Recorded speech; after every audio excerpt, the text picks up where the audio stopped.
I was just coming out of my teenage years, and I decided to walk higher north into a Himalayan wilderness. I was all alone. Suddenly, I came upon a scene that horrified me. There were people who were homeless, starving, some naked, some in rags, and their limbs were mangled and deformed. I had stumbled into a leprosy colony. When they saw me, a foreigner, they thought I must have money. So about 20 of these lepers made a circle around me, so tight they wouldn't let me move. They were screaming out, "Bakshish, bakshish, give me charity." Part of me was thinking, why are they doing this to just a stranger?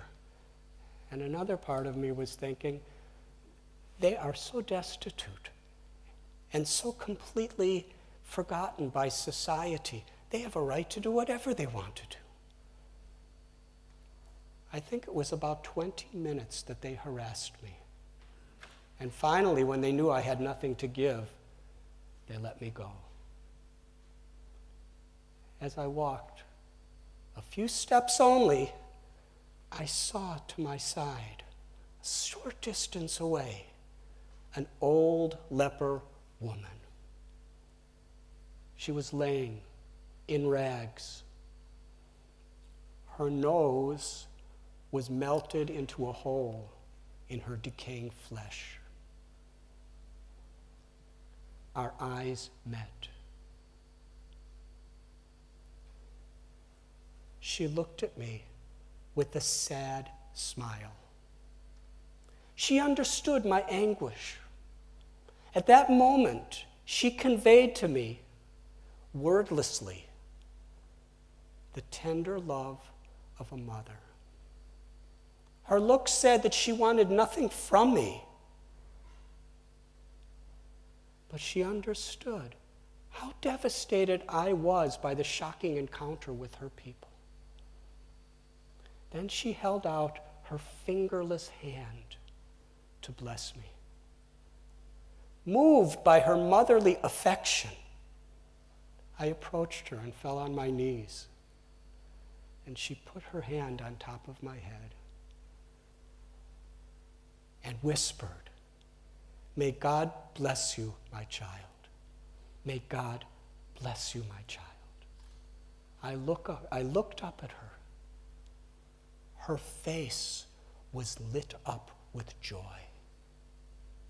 She was beautiful. I felt that God had sent me to her so that she could do what any mother, however rich or poor, however healthy or sick, has a right to do, to bless a child.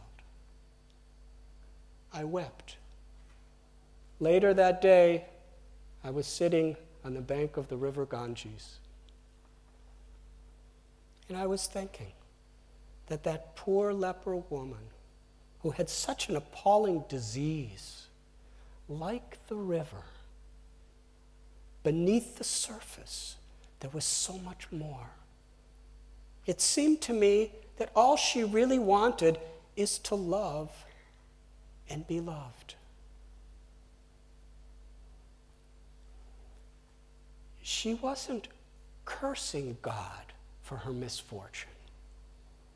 Rather, she was giving God's blessings to another with great joy. This experience made me contemplate how it's so easy for us to focus on our differences.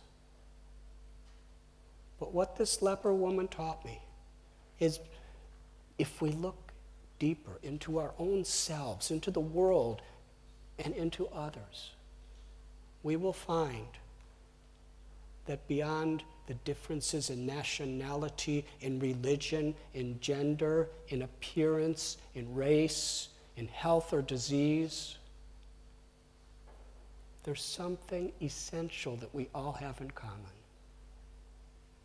The soul's inherent capacity to love.